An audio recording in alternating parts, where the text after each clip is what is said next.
Hi there, everyone. Scott and Lars already back with our very first review and analysis together for Dandadan. Woohoo! Season 2. Oh, yeah. It's premiered. We've watched it. Oh, man. All the insanity, like, I remember, it's all back. It's all back. And, like, I wasn't expecting this episode to go the way it did, but I'm glad it did because it's, like, giving us a lot of information I feel like we need already. And I don't even know where this is going. You got to remember, I'm the one going in blind here. But, like, there was a lot of stuff happening in the previous episode where it's like, how did Jiji get, like, to this house in the first place? Like, what's going on with all the creepy people in the village? Like, it full on lays that down going into this. And it finds out it's just the start of the insanity. Yeah, there's so much insanity in this episode. So let's get started with this. So we pick up right where the cliffhanger was for season 1. Momo alone in the bathhouse with all the creepy old dudes, and a brawl begins with all of them trying to jump her. I mean, it's super uncomfortable. We've been here already with the aliens, but now we're here with just creepy old men. Momo's using her powers, trying to throw them around, but she's been thrown completely off her game. On top of that, she's a little bit lightheaded thanks to the hot spring. But then Turbo Granny arrives, and that sweet little old Neko-chan is causing all kinds of insanity to occur. Like, good luck is just blossoming all around Momo to cause the entire bathhouse to just get wrecked and the guys to get buried in it. And then what is it? The tourist commission and the cops show up to arrest them, giving Momo a chance to just book it. But all is not well, because as Momo has finally managed to escape, Okarun and Jiji get caught in the house by the Kito ladies, the family that owns the house that they've been renting to Jiji's family, and they are creepy. You've got the matriarch sitting there at the couch with a shotgun as all of the ladies are sharing little snacks, which is meant to be like, oh, look, housewarming, yay. But it's so creepy as they interrogate Jiji, as they're trying to, like, pin down what exactly are you doing, and Gigi's running interference. Okarun's just a friend. He's not a spiritualist. He's not some medium. No, I'm not doing anything weird. What are you talking about? And then all of the men who have been attacking Momo arrive at the house, guided by a cop who has just gotten them off. So the Kito family's even worse than being creepy. They are corrupt like crazy. And so they're allowed to get away with assault. Holy crap. And the men then start badgering Okarun. That scene with the police officer coming in, just like, are you serious? It's like, it sets itself up for that, and then it, like, doesn't go anywhere with it, but it's still funny at the same time. Because, like, you got this whole scene where, like, the matriarch's pointing the gun at Okarun. No, she's pointing at Jiji. Yeah. One of the two.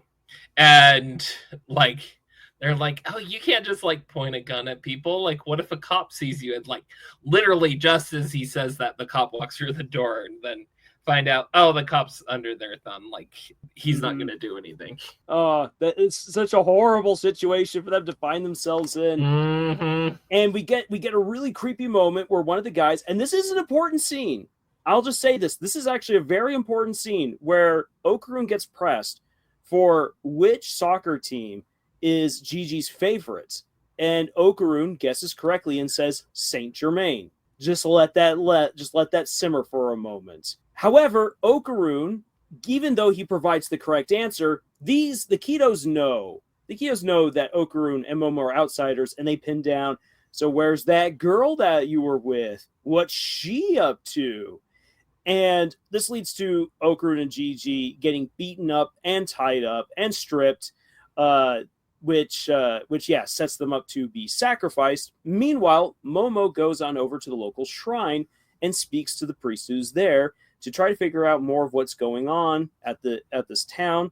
And she comes to find out that the local deity is a snake. and that there's this long history going back about prophecies of the snake, what the snake is supposed to do for the town, keeping the hot springs going and everything. And we get the sense that there's a divergence between those who are spiritually inclined within this community, of those who fall more in line with the Kito clan and the ones who fall more in the lines with the priest and what he believes and knows. And this is important for later. Momo goes back to the house and finds the Kito clan there. They're all prepped to go for a sacrifice, and they intend to make her the third sacrifice for their ritual to the great serpent.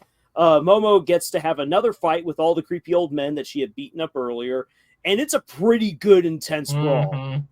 And we get to see Momo really think quick on her feet, which she's really good at. Very versatile with her powers. I love how she uses the environment to her advantage. Right. And Turbo Granny steps in again to protect her from one of the guys. But then Grandma Kito, or Mama Kito, steps on in, and we get the most ridiculous fights. It's so ridiculous. But like, what's the deal with the grannies in this show being like absolutely overpowered in some sort of way of fighting?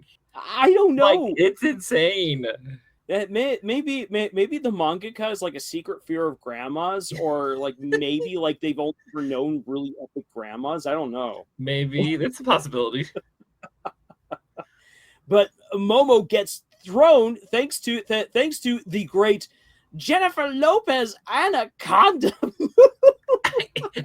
I lost it when I heard that, and I'm like, where is this from? Like, we find out like they've got a whole thing going on with the snake god, but like, where's Jennifer Lopez coming from?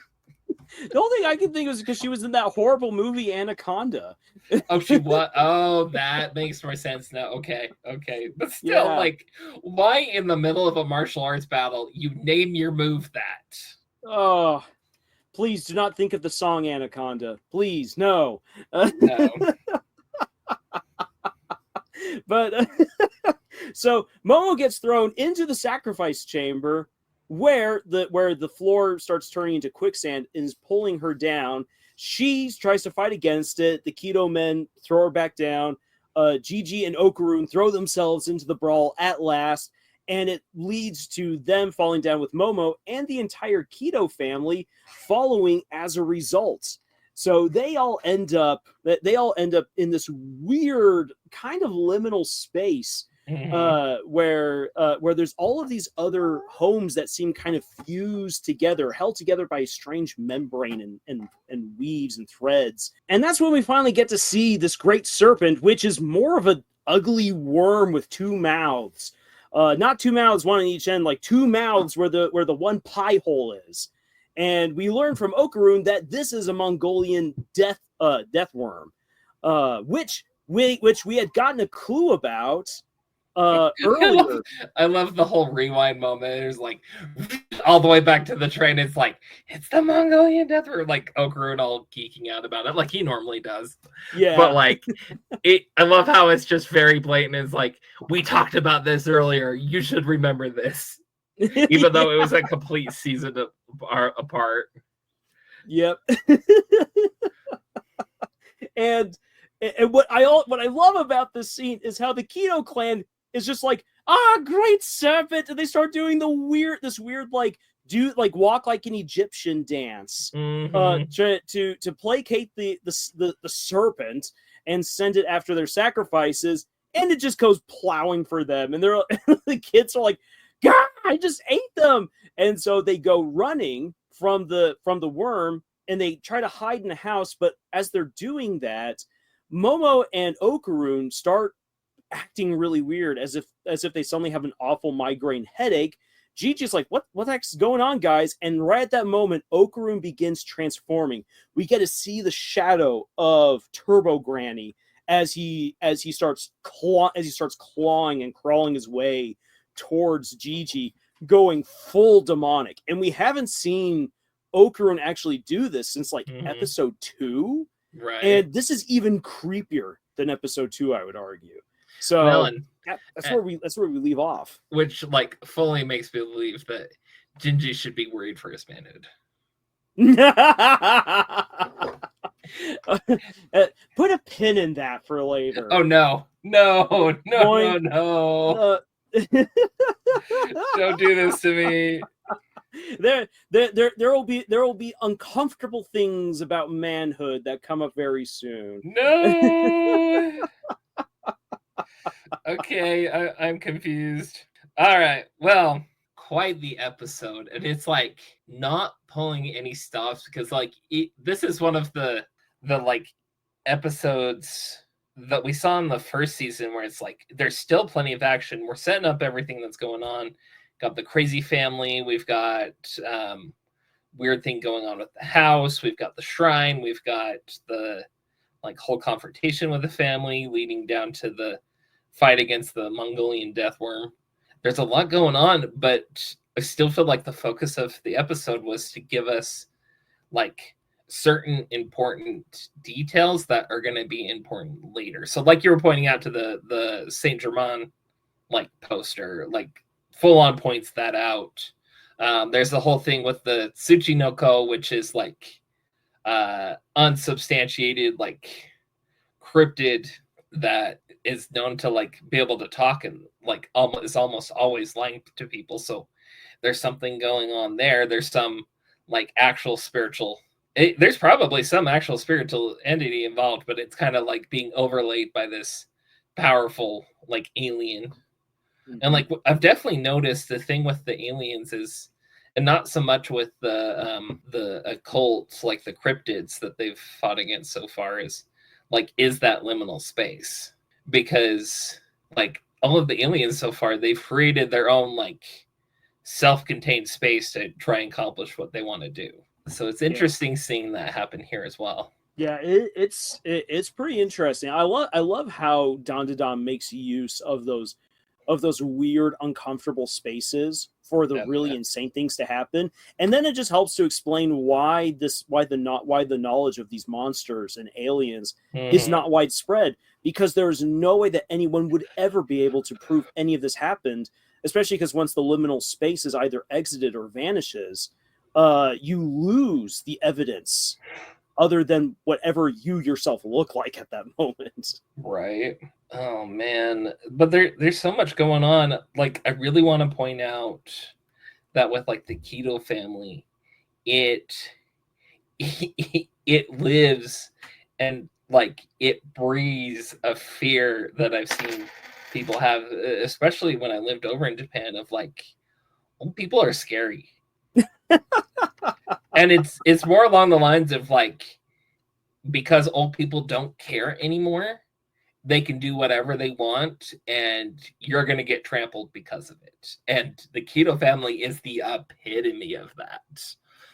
Yeah, just the control that they have over the town. I mean, like, other than the Chamber of Commerce, but yeah, other than the Chamber of Commerce. But I mean, like Grandma or Mother Kito, whatever you want to call her, is running around with a shotgun. That's not normal for Japan. Well, and they've got the freaking police under their thumb. That's scary. Yeah. So like they've been able to operate with impunity until Turbo Granny arrives on the scene.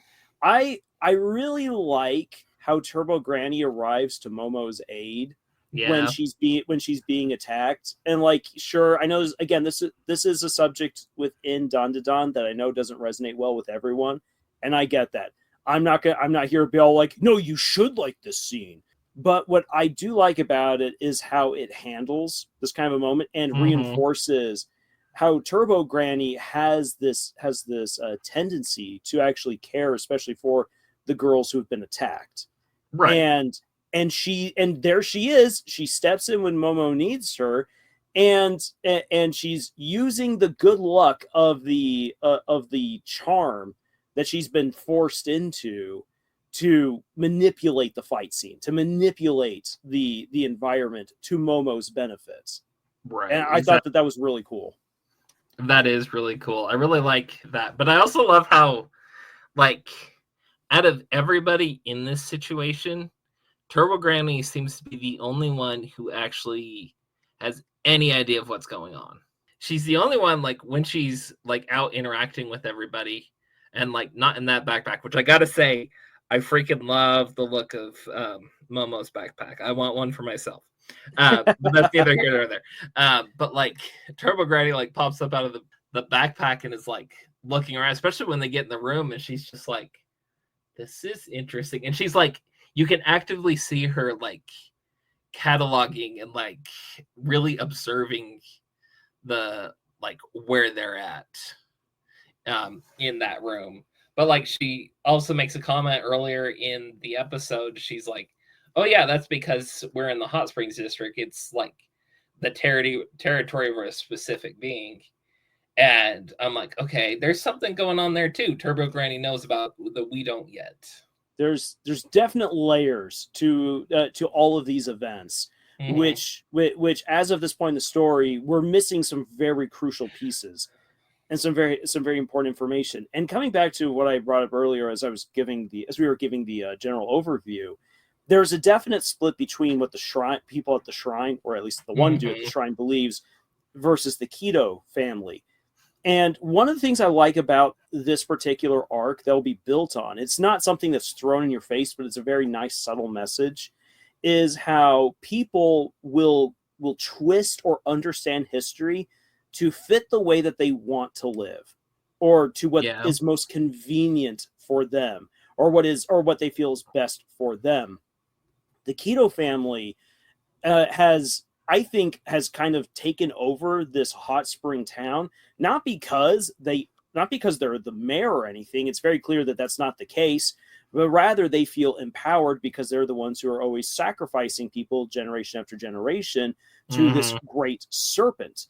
Should anything get in the way of disproving what they believe in, that's not a serpent, it's a worm, they will refuse to accept it, because it will rob them of their power.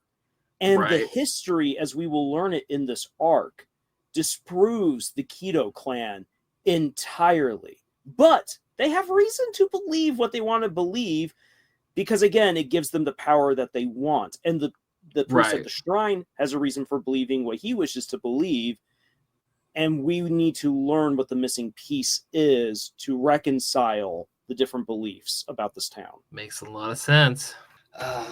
It's fun coming back to this though, because like just all of the wacky, like insane energy. It's fun to just like sit down and like let yourself get distracted from like all the craziness of your life by like some real insanity in fictional form.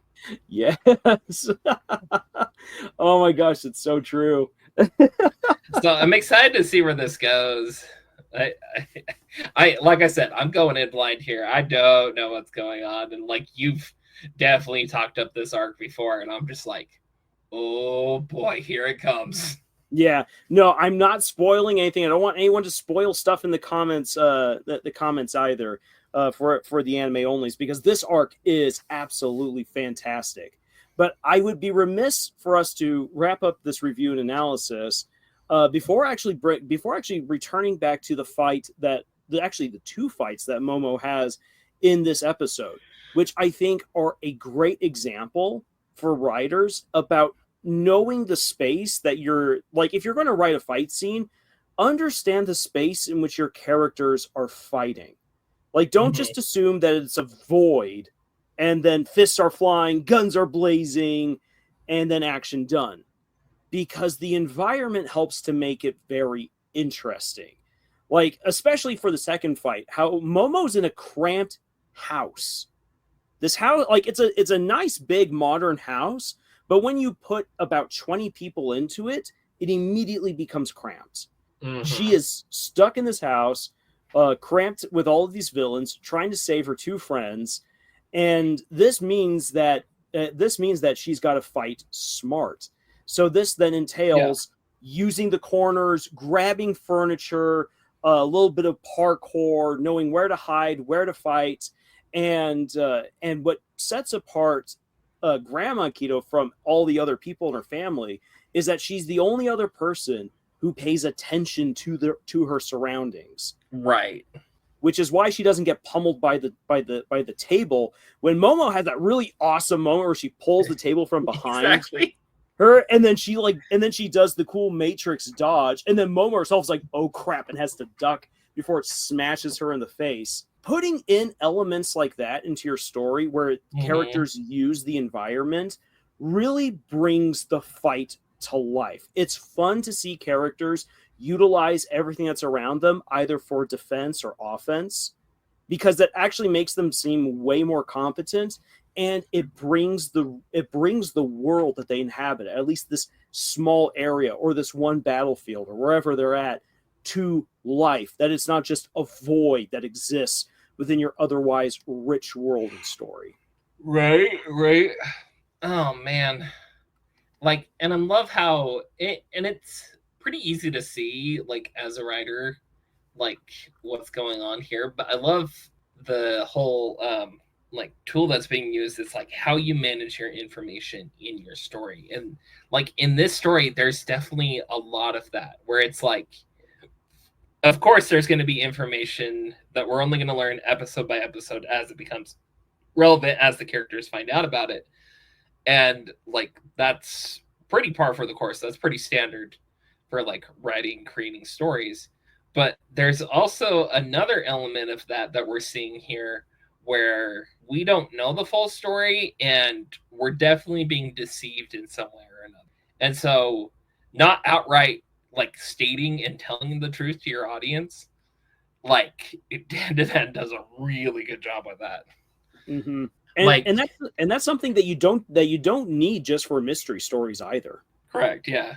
Like I love how just going back to the first season, we Turbo Granny, and she, like, we think she's the like bad guy here, that she's the horrible person we have to be to like figure out the situation. But no, actually, Turbo Granny's there to help the souls captured by this giant crab. And it's only through the actions of the main characters that she's actually able to save those souls at the end. Mm-hmm. And so, like, Turbo Granny's not this big bad like we thought we were. I still don't trust Turbo Granny. Turbo Granny's got her own agenda in all of this. But she's not the horrible bad guy they like originally make her to be. And it's one of those things that like makes the story so much fun to like experience, because like, okay, we're having things set up. We don't know what's all going on with the worm, the Kito family, the Tsuchinoko, and like the shrine in the town, like et cetera, et cetera, et cetera.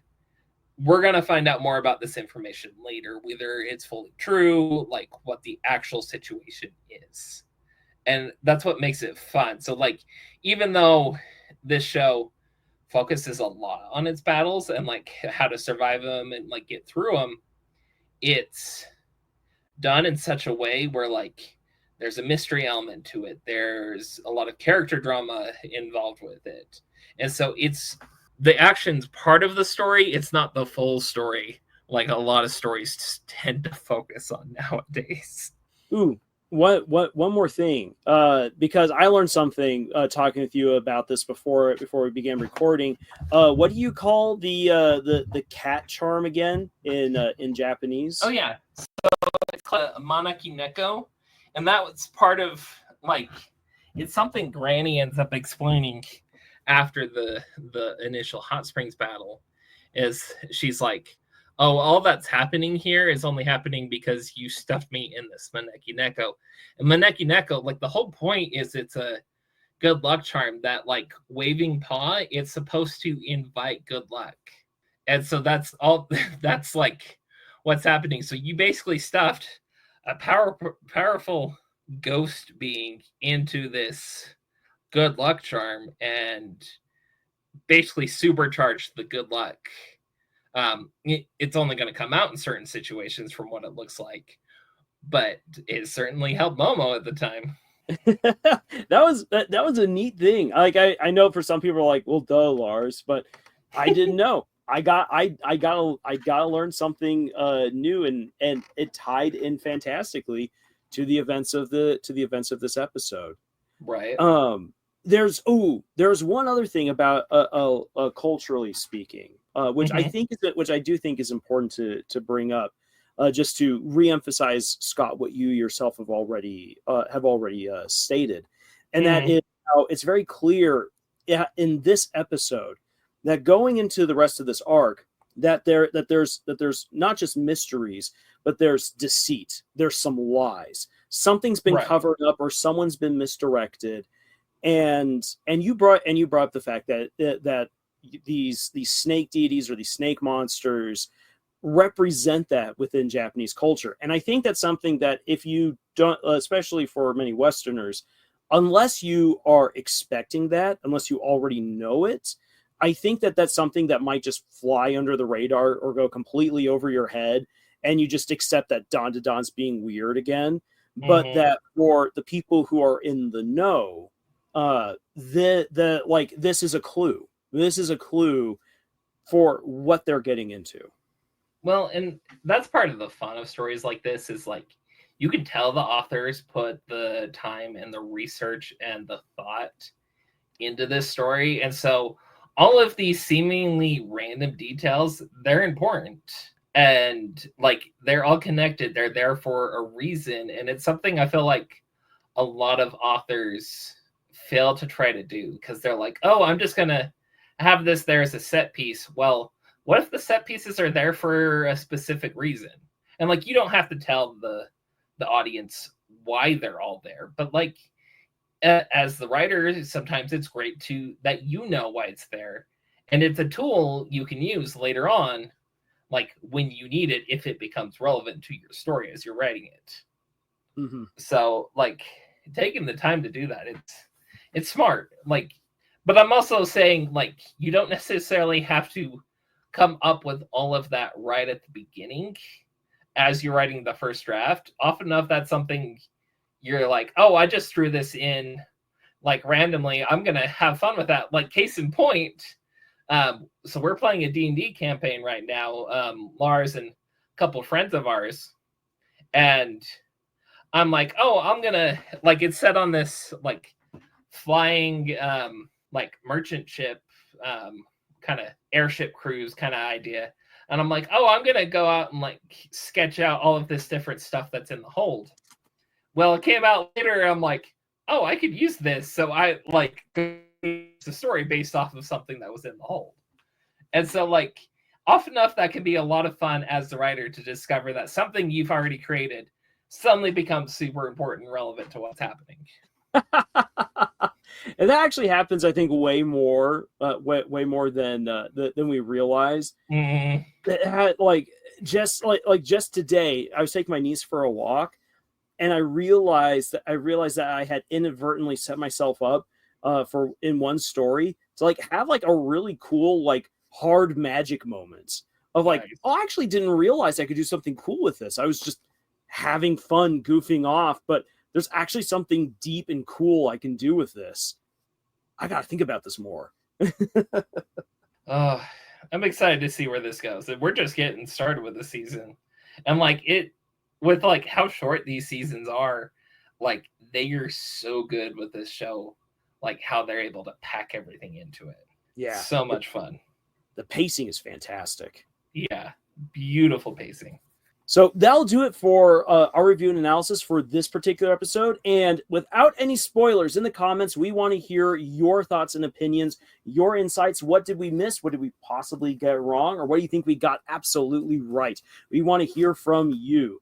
And if you'd like to support the work that we do here on this channel, please subscribe if you haven't already done so. It is free and doesn't cost you a thing. But if you do want to support us that way, monetarily, then please check out the books that we've published. Links for them are in the description below. Otherwise, thank you so much for joining us on this insane, zany adventure that we call writing through Dandadan. And until the next video, y'all, watch out which hot springs you get into. Because there might be some creepy old guys who've got the cops on their side. And choose. Okini.